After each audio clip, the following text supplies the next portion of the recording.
In June 1974, inside a packed arena in Louisville, a single voice tried to ruin Elvis's entire show. Thousands heard the insult echo across the stage. But Elvis didn't miss a beat. He turned, stared into the crowd, and delivered one sentence that made the entire arena explode. June 21, 1974, Freedom Hall in Louisville, Kentucky. The kind of summer night where the heat sticks to your skin and the air feels thick with noise. More than 18,000 fans packed the seats, pressed shoulder to shoulder, waiting for one man to walk into the light. The crowd is a living thing. It stomps, it chants. It sends waves of sound crashing against the rafters. Homemade signs with Elvis in glitter sway above heads. Flashbulbs snap white bursts in the dim. Somewhere near the back, a bootleg recorder's red light quietly glows. Backstage, the world is tighter, hotter, more focused. The hallway smells like sweat, cologne, and electrical dust. Cable lines snake across the floor. A stack of white scarves hangs on a hook, waiting to be thrown into screaming hands. Charlie Hodge checks a microphone, tapping it twice until it pops. Elvis stands just behind the curtain, in a white jumpsuit that catches every stray piece of light. Rhinestones flash in tiny stars along his sleeves. His cape, lined in deep red, rests across his shoulders. He rolls his neck once, then again, as if shaking off the weight of the day. Glenn Hardin hits the first bright chords. Ronnie Tutt twirls a drumstick, then snaps into the beat. The opening fanfare explodes through the speakers. The crowd's roar surges from loud to deafening, wrapping around the building like a storm. Then he walks out. For a second, the noise doesn't even sound human. People stand on their chairs. Hands shoot up. Some fans cry before he sings a note. Others clutch ticket stubs like fragile proof that this is really happening. Have you ever felt a room so full of energy it almost scared you? Elvis moves to the mic, grabs it with easy confidence, and flashes that half-smile that always makes the front row lean in closer. He launches into the first song, hips loose, voice sharp and clear. The band locks in. The lights sweep the arena in gold. From way up high, he looks untouchable. But even from the stage, Elvis can feel it. A rough patch of energy on the left side of the floor, 5 or 6 rows in. A small group that isn't clapping, isn't singing, just watching with folded arms. He doesn't react at first. Legends learn to ignore a few cold faces in a sea of love. Song after song, the show builds. All shook up. Love Me. Poke Salad Annie. Each one hits like a wave. Scarves fly into the crowd. A woman near the front almost faints when Elvis bends down and brushes her hand. Still, that small section stays stiff. During a pause between songs, while the crowd roars for the next number, a single voice finally rips through the noise. You're done, Elvis. It's sharp, harsh, too clear to miss. The band freezes for half a beat. Glenn's hand hovers above the keys. Ronnie's sticks hang in the air. The crowd gasps, then growls like an animal that's just been kicked. Elvis hears every word. He could ignore it. He could signal security. He could make a joke and move on. Instead, he does something no one expects. Each step sends a new ripple through the arena. People rise halfway out of their seats, craning to see what's happening. Some think it's part of the show. Others feel a chill. The house lights don't come up, but the spot operators follow him as he moves, beams of white tracking every slow stride. From the 5th row, the heckler suddenly doesn't seem so loud. He shifts in his seat, bravado melting as thousands of eyes turn toward his corner. Elvis stops near the edge of the stage, just above that section. He doesn't speak yet. He just looks into the dark until his gaze locks on the man who shouted. The silence is heavier than any song he could have picked. What would you have done if you were that heckler? What would you have done if you were Elvis, with 18,000 people watching and one stranger trying to tear you down? Elvis lifts the mic back to his lips, and the entire arena holds its breath. For a long moment, Freedom Hall didn't sound like Freedom Hall anymore. It didn't sound like 18,000 fans. It didn't sound like music or joy or fireworks. It sounded like waiting. Every eye in the arena locked onto Elvis as he stood at the edge of the stage. Microphone low, cape hanging like a curtain of white fire behind him. He hadn't spoken yet. He didn't even blink. He just looked at the man who had shouted. The heckler shifted in his seat, suddenly aware that the spotlight wasn't on Elvis anymore. It was on him. Beside him, a woman grabbed his arm. "Sit down," she hissed. But he didn't. Maybe he couldn't. Up on stage, Charlie Hodge stepped forward like he might intervene. But Elvis lifted a hand, just a small gesture. Charlie froze instantly. The band stayed silent. Even the backup singers held their breath. Elvis wanted this moment alone. "What did you say?" he asked softly. The question floated through the arena like smoke. "No anger. No shouting." Just a calm voice that somehow made the tension even heavier. The heckler cleared his throat. "I said you're done," he muttered louder the second time. "You've lost it." Gasps rolled through the crowd like a ripple on water. Someone in the upper section yelled, "Get him out!" Someone else booed. A woman to the right shouted, "Don't listen to him, Elvis." But the heckler kept staring up, chin raised like he was proud he'd said it. A security guard began moving toward him, but Elvis held out that hand again. "No. Let him speak." Shock punched through the audience. Let him speak? Who lets a heckler continue? Fans in the front row shook their heads. A man near the aisle whispered, "This won't end well." Elvis tilted his head slightly. "You think I've lost it?" The heckler shrugged. "Yeah. You're not what you used to be." That sentence sliced harder than the first. Some people in the crowd turned away, unable to look. Others leaned forward like they needed to witness every second. What would you have done if you heard someone say that to a legend in front of thousands? Elvis walked a few steps closer to the edge. The spotlight followed him, casting long shadows behind his boots. His voice stayed quiet, but the tone changed. Steady, controlled, sharp as a blade disappearing back into its sheath. "What makes you so sure?" Elvis asked. The man scoffed. "The voice, the moves. You ain't got the fire anymore." Pattern breaker. Instant shift. Crowd outrage. A woman screamed, "Shut up!" Someone else threw a crumpled program down the aisle. Elvis ignored them all. He lowered the microphone, looked the man up and down, studied him slow and steady, the way a boxer sizes an opponent before throwing the decisive punch. Then Elvis did something unexpected. He smiled, just barely, half a smirk, half a warning. "Stand up," Elvis said. The crowd froze. The heckler's eyes widened. "Why?" "So everyone can see you." The audience exploded, not in applause, but disbelief. Some shouted, "Do it." Others gasped. A few even cheered nervously, unsure where this was heading. The heckler stood, though his legs shook more than he probably wanted to admit. Elvis didn't move for a moment. He let the tension tighten like a pulled string. The air grew hot, silent, electric. "You done?" Elvis asked. The heckler swallowed. "Yeah. I said what I wanted to say." The room held its breath. Elvis brought the mic slowly back up. And for the first time since the insult, his voice came out stronger. "You paid money to watch a man you think has lost it?" The crowd reacted in a wave. Gasps first, then whispers, then a rising murmur of anticipation. Elvis wasn't angry. He wasn't shaken. He was preparing. He was building. He was about to strike. The heckler opened his mouth to respond. But Elvis wasn't finished. Not even close. What he said next would make Freedom Hall explode like a dam breaking. The hush that settled inside Freedom Hall didn't feel normal. It didn't feel like the quiet before a song. It felt like the whole arena, the full 18,000 people, had leaned in the same direction at the exact same time, waiting for Elvis to deliver the next word. The heckler lowered himself back into his seat, trying to act bold. But his eyes kept flicking away from Elvis's stare. You could see his confidence fading.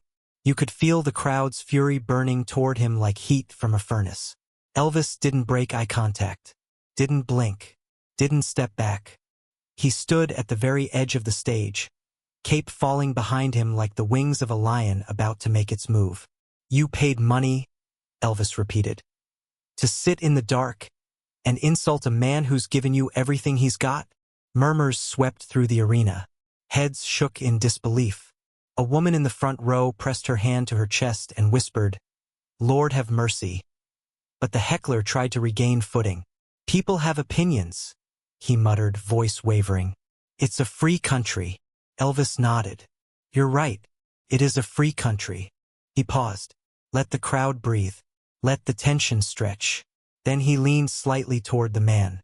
"But freedom comes with responsibility, son." A burst of applause shot up spontaneously.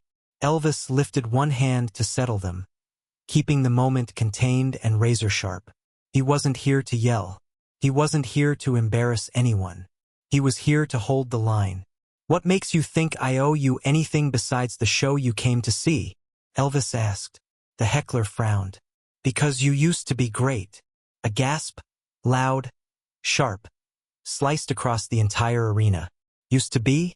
The band members exchanged glances. Charlie Hodges' jaw tensed. Glenn Harden muttered something under his breath. Even the security guards along the aisles looked stunned. Elvis didn't lash out. He didn't shout. He simply tilted his head, studying the man like he was deciding which part of him to answer. Not the insult, but the injury behind it.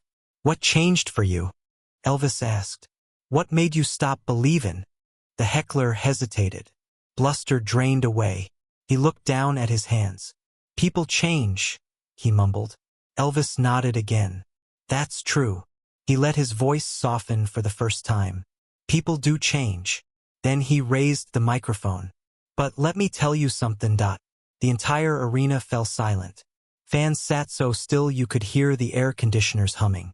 "When a man stands here," Elvis tapped the stage lightly with his boot, sending a soft thump through the speakers, "and gives you his voice, his sweat, his breath, every night, he ain't doing it to prove he's perfect." You could hear sniffles in the front row. "He's doing it because he loves this. Loves singing. Loves people. Loves being alive on a stage." Elvis's voice thickened, just slightly, enough for people to hear the truth beneath the performance. "And when he has a hard night, or a tired night, or a human night," he looked directly at the heckler, "that don't give anyone the right to tear him down." A roar of agreement rolled through the arena, but Elvis raised his hand sharply, commanding silence once more. "Because if you came here to attack a man who's given you his heart," his voice went cold, "you came for the wrong reason."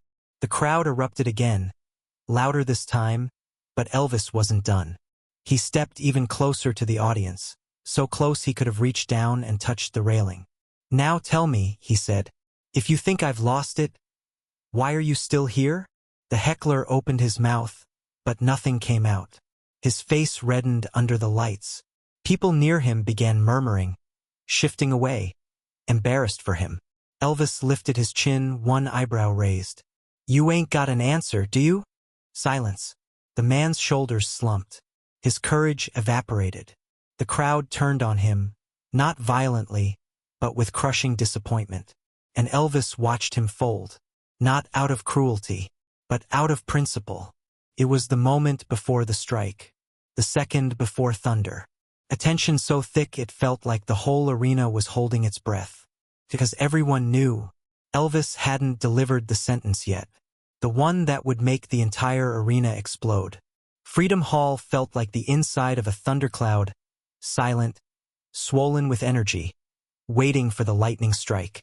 18,000 people leaned forward at once, packed together in a heat thick enough to taste. Every eye was fixed on Elvis as he stood at the lip of the stage, staring down the man who had challenged him. The heckler didn't move, didn't breathe, didn't dare. Elvis held the microphone loosely in his hand, but his posture carried the weight of a man who understood the moment. This wasn't just about pride. It was about dignity, respect, and every mile he had walked to stand where he stood. The band stood behind him frozen. Ronnie Tutt gripping his sticks, Glenn Harden hovering over the keys, the sweet inspirations whispering among themselves like they were watching a fuse burn toward ignition. Elvis finally spoke. "You know," he said softly, "I've sung in places where people didn't know my name. I've sung in places where folks didn't speak my language. And you know what they all had in common?" He paused. They came to listen. The crowd burst into applause, but Elvis raised his hand, slicing the sound clean in half. The silence returned instantly. But you came to talk. The heckler swallowed hard. Elvis took one small step closer to the edge. Lights followed him like obedient shadows. Do you know how many people try to get into these seats? How many folks would give anything to be right where you're sittin'? The man didn't respond. Elvis's voice sharpened. Not louder, just precise. And you waste it by insultin' the man you paid to see? A low rumble rolled through the crowd. People whispered, shook their heads, nudged each other. Some muttered prayers. Some covered their mouths. Some were already standing. Elvis continued, voice steady and cutting. That tells me one thing, and I mean this kindly. He lifted the mic.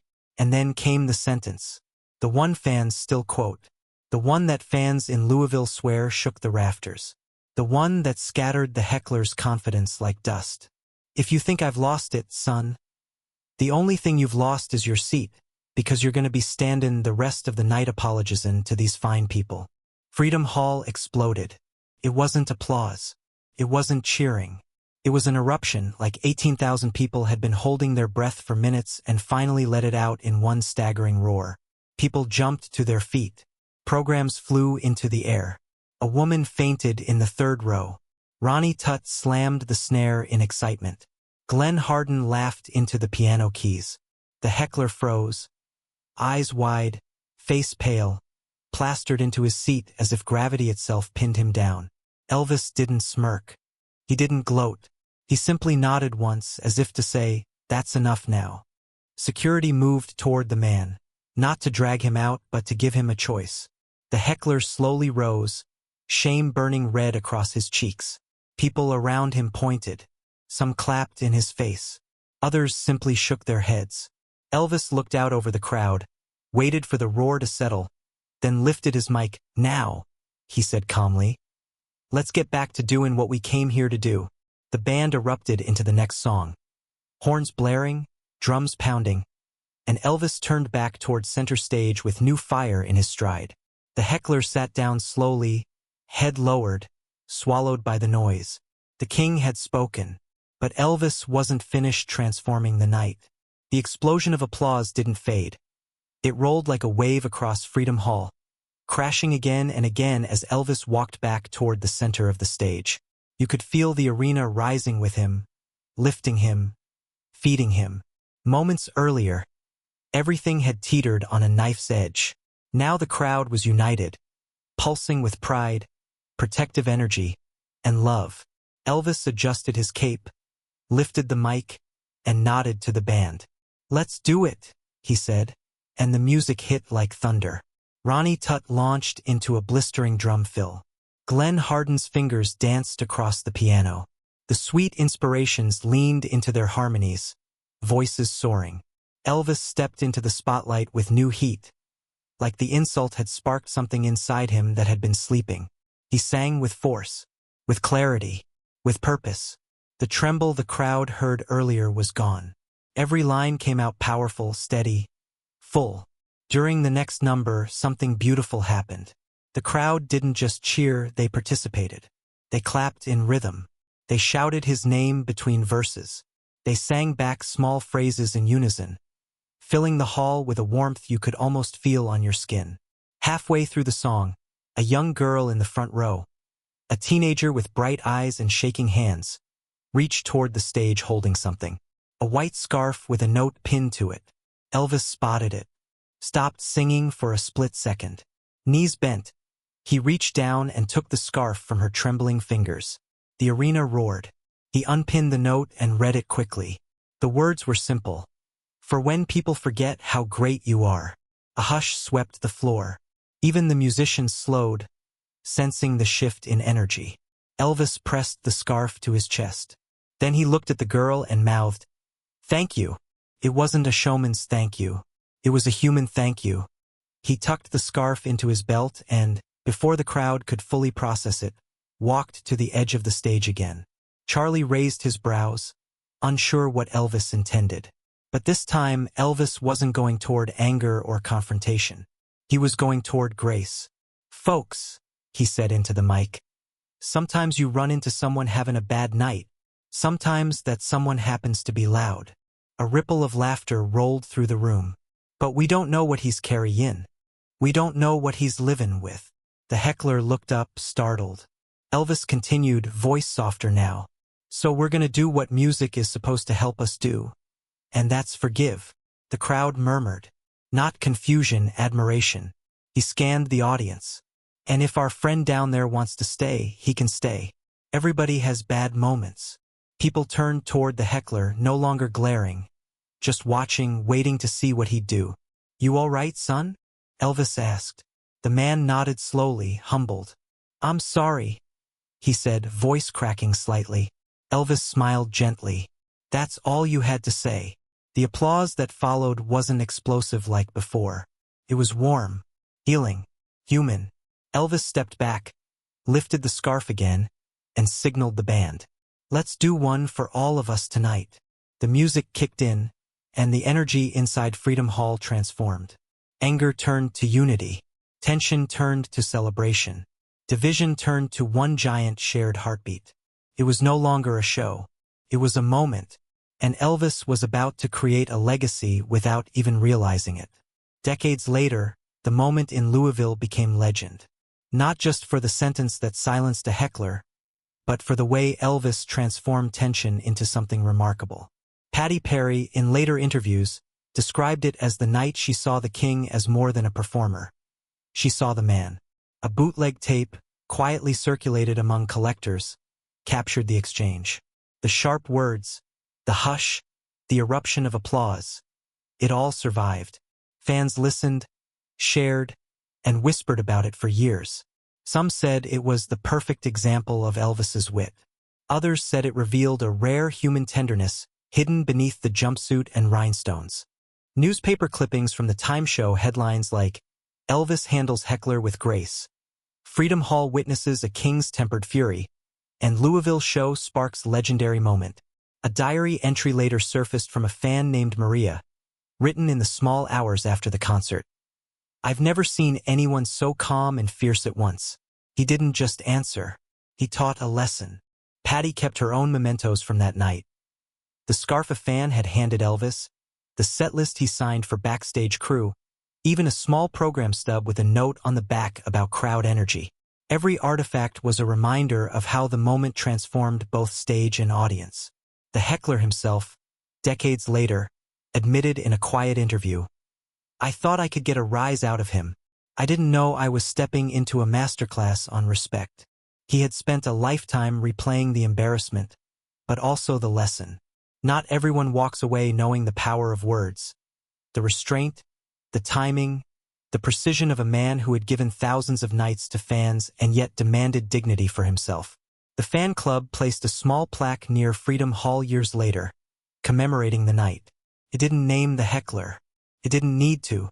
It read simply, June 21st, 1974. The night patience, wit, and humanity triumphed.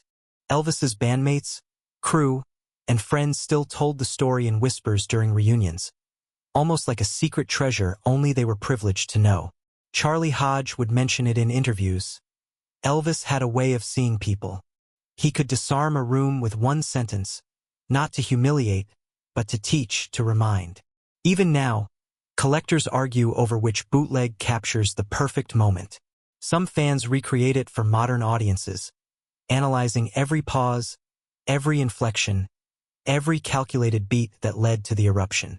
The most powerful ripple, Patty said, wasn't the applause, the tape, or the headlines. It was the reminder that a man, even a legend, can hold power with grace, respond with humanity, and turn a potential disaster into a memory that inspires generations. And that is why the Louisville show is still talked about today, not just as a concert, but as a lesson in strength, patience, and dignity. The story closes not on a scream, a clap, or a flashbulb, but on the quiet lesson it left behind. Elvis Presley, the king, was human. He laughed, he sang, he danced, but he also knew the weight of words, both given and received. And on June 21st, 1974, He taught a roomful of 18,000 people what it meant to respond with precision, respect, and grace. Legends are often imagined as invincible, untouchable. But moments like Louisville remind us they are also fragile, capable of choosing patience over pride, humanity over spectacle. Elvis's single sentence didn't just silence a heckler. It lifted an entire arena, teaching humility, courage, and control. Patty Perry reflected decades later. Sometimes the strongest individuals need no applause. They need focus, intention, and the chance to turn conflict into connection. The arena erupted that night not because of anger, but because of authenticity.